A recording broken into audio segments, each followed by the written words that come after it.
What's going on, everybody? Welcome into another edition of Verts, where we cover the NFL and college football here on a daily basis. Got a couple of big storylines I want to hit on, a couple of rumors as we approach Week 18 in the NFL. Could a certain quarterback get traded this offseason? Plus, is one of the top head coaching candidates going to start taking interviews this week? We'll get into all that here in just a moment. But I mentioned we don't only cover the NFL, but we also cover college football here on Verts. And we're going to be live for a Georgia versus Notre Dame watch party on New Year's Day. It's the night game, 8:45 Eastern time. We went live for Notre Dame, Indiana. Going to run it back with the Fighting Irish against the Georgia Bulldogs. And what that entails, if you didn't join us, is we'll have a live scoreboard. We'll provide play-by-play commentary and just hang out with all of you guys in the live chat here on this channel. Probably we'll have a raffle giveaway as well. So come hang out. Come have some fun. Let's enjoy the college football playoff as the quarterfinals get kicked off tomorrow. Speaking of which, I'll have a predictions video tomorrow for the quarterfinal round with it getting kicked off tomorrow night, and then the triple header on Wednesday, New Year's Day. And again, we'll be live for Georgia Notre Dame, so be sure to hang out with us. Okay, let's talk JJ McCarthy trade rumors. You know, this has been lingering out there just in the atmosphere, if you will, I would say, for maybe a month or so, right? Because all season long we were like, all right, Sam Darnold, eventually the wheels are going to come off. They just have not come off. This Sam Darnold thing, I know we see guys revitalize their careers. I'm not sure we've seen a player who was considered a bust by virtually everybody, bounces around, ends up in San Francisco, just takes a backup job, takes what he can get, to be honest, signs with Minnesota knowing he's going to be a bridge guy, that they're going to draft a quarterback, which they did in JJ McCarthy, someone Kevin O'Connell really likes, someone who had a strong preseason, and then goes out there and has a fringe top 5 QB season. Like, remember 10 years ago, whenever it was, 8 years ago, when Case Keenum had that magical year for the Vikings? Even that whole time you were like, okay, he's not the long-term answer. Maybe he could come back for another year, but limited physical tools, etc. This is a guy in Sam Darnold in his physical prime at 27 years old that has all the tools. Strong arm, can throw with anticipation, fit the ball into tight windows. He's mobile. He can move around. You can't let Sam Darnold go if you're the Minnesota Vikings. You just can't. It's not a realistic option for Minnesota.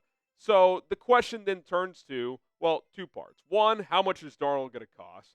Do you have to commit to a long-term deal? If not, do you franchise tag him for $41 million? And two, do you entertain a JJ McCarthy trade? A player that we know Minnesota likes, but things change. It's not that they don't like him anymore. It's that it's not like Darnold's 33, 34 years old.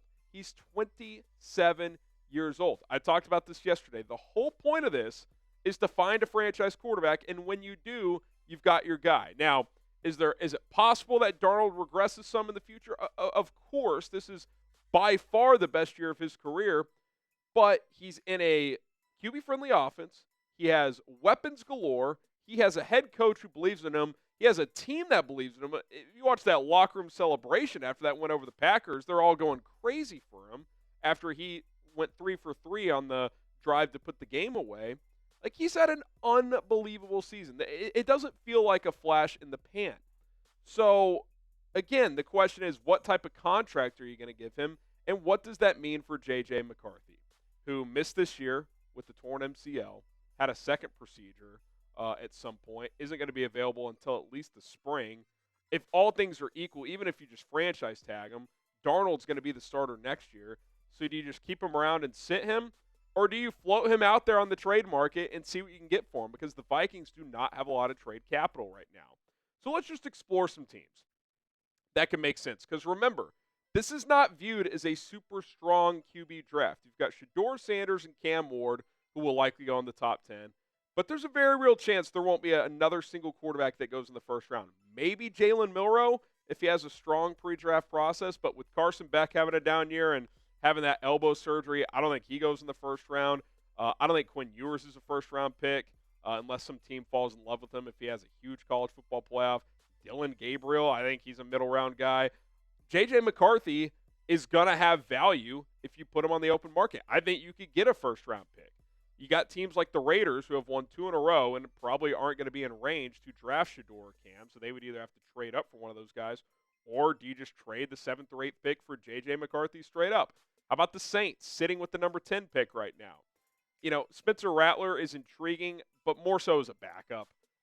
He doesn't have quite the arm talent or mobility McCarthy has. There's a reason he went in the 5th round. Could the Seahawks trade for him? Bring him in? Tell Geno, hey, you're the starter for one more year, but we're not extending you. And then JJ sits one more year, maybe even takes over at some point in 2025, but then fully takes over in 2026. I think Seattle's interesting. They've been rumored to being interested in QB prospects the last couple of years, but it just hasn't worked out in the draft. The Giants, they're currently picking 4th. Let's say they win again, or for some reason Ward and Shedeur are gone when they draft. Could they trade their pick for J.J. McCarthy? Could that be on the table? How about the Titans, the Jets? Now, I think Tennessee's sitting with the number 2 pick. If they're drafting top 2, I think they would just draft one of the quarterbacks. But what about the Jets, who have the 8th pick right now, I believe? Maybe you bring back Rodgers for one more year. McCarthy sits behind him, and then he takes over. That could certainly be an option. I just look at this, and I'm like, Minnesota likes J.J. McCarthy. I don't think they just want to get rid of him. But if Sam Darnold is who we think he is based on this year, he might be your starter for the next 8 to 10 years. Now, I think you would take it probably at least another – ideally, you would want to see how next year plays out. But Darnold's going to have such a strong market, you may have to commit a 3 or 4 big contract in Minnesota. What are you going to do? Not going to do it? Sure, you could franchise tag him, and you've got that power. But then you've got cap limitations because all $41 million count against the cap. It's not like you can finagle the contract when it's a franchise tag situation. Like, I think they're going to pay Sam Darnold. So then it just comes down to, do you keep JJ as a backup and maybe he takes over in 2 or 3 years? Or if Darnold struggles for whatever reason, or do you trade him and try to get a good pick for him? His value will never be higher on his rookie deal because you want for a team trading for him to have as many years of that rookie contract as you can. You've already lost one here. So I don't think you would trade him 12 months from now if you're Minnesota. It's like the window's now. You either trade him this offseason or you keep him and Sam Darnold. I don't see a path where you get rid of Sam Darnold, either letting him walk or tag and trading him, unless he is just absolutely atrocious against Detroit next week and in the first round of the playoffs. And even then, the body of work this year has been pretty dang impressive. Like, that's going to be tough to move on from. So keep an eye on this J.J. McCarthy thing in a potential trade because I think there's value there. It's a weak QB draft, and Minnesota may have just kind of lucked into their guy in Sam Darnold. What say you? Comment below. Will the Vikings trade J.J. McCarthy? Yes or no? Give us your thoughts in the comments because I think it's pretty interesting. And let me know who you think could trade for him. The Colts would be another team as well, by the way, especially if they keep Shane Steichen. If they want to move on from Anthony Richardson, maybe they take a swing at J.J. McCarthy. Okay, Mike Vrabel.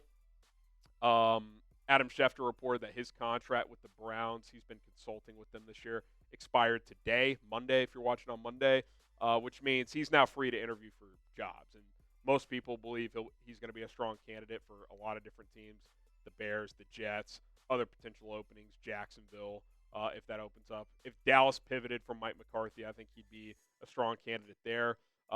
I feel pretty confident in saying that if Vrabel wants a job, he will get one. Now, I don't think he's going to be the top candidate for every single team, but there's 3 jobs open right now. Bears, Saints, Jets. Let's say 3 more open up, and there's 6 jobs. I'd feel pretty confident he'd get a job because just think of the top candidates out there. I think Ben Johnson will have more allure among these teams, but after him, he's probably the top guy, right? Like Mike Vrabel or Aaron Glenn. I'll take Mike Vrabel. Mike Vrabel or Brian Flores. I like Flores as a defensive mind more, but his inability to connect with Tua is something he's going to have to answer for. Mike Vrabel or Liam Cohen. I really like Cohen, but he's never done the job before, and he's somewhat inexperienced. Mike Vrabel or Joe Brady. You know, the point is other than Ben Johnson, Vrabel at minimum is in the discussion to be the next name out there, and I would say most people would say in a consensus that he would be that next guy. So we'll see if he starts, and he could get a head start here, like I said, because teams don't have to wait and ask permission to interview him. He's freed up here. So I would think he would start interviewing with teams right away. If I'm the Bears, I would knock out this interview. If I'm the Saints and the Jets, I'd get one done with him before Black Monday, because once that happens, you get all these interview requests. You got to work around, the rules of other candidates when they can start interviewing. There's no reason to wait. So I would imagine he starts to interview very soon for these job openings. All right, that's going to do it for us here on For Verts. Be sure to subscribe to the channel. We'll have college football playoff quarterfinal predictions out tomorrow. And then on Wednesday, we will go ahead and do our live Georgia versus Notre Dame watch party. So be sure to join us for that as well. My name is Harrison Graham. We will see you guys very soon.